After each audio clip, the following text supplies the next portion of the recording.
Pozdravljene, drage ljubitelice besednega sveta in drugi. Dobrodošli znova v Besedi tedna. Slovenščina je eden redkih jezikov, ki pozna in ohranja dvojino.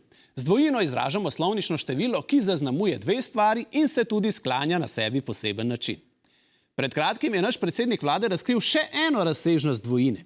Medtem ko se je skušal spomniti, kdaj točno je prvič spoznal policijski dvojec Bobnar Lindav, se je izrazil z dvojino in se pozneje popravil, češ da dvojine ni pravilno uporabil, kar pa ni povsem res, saj je premier Golob povsem pravilno uporabil podpomenko dvojine, tako imenovano dvomjino, naša nova beseda tedna. Dvomjina. Ko dvojino uporabiš tako, da na prvo uho pomeni navadno dvojino, po morebitnih neugodnih vprašanjih novinarjev pa dvomjina dovoljuje retroaktivno spremembo števila oseb, o katerih je bilo govora. Skratka, dvomjina je dvojina, ki dovoljuje naknadni dvom v pomen lastnih izrečenih besed.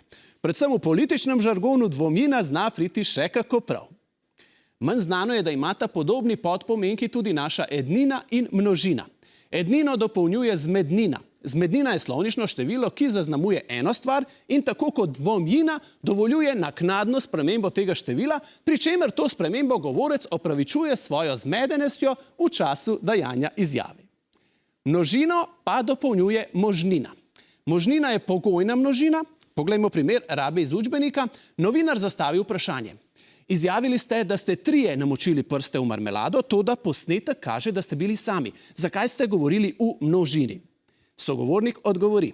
Ne, nisem govoril v množini, govoril sem v možnini. Ta poudarja možnost, da bi lahko bili tudi trije tam, kjer sem bil sam, kar omenjeni posnetek jasno pokaže. Ja, ni samo dvojina tista, s katero se slovenščina lahko ponaša.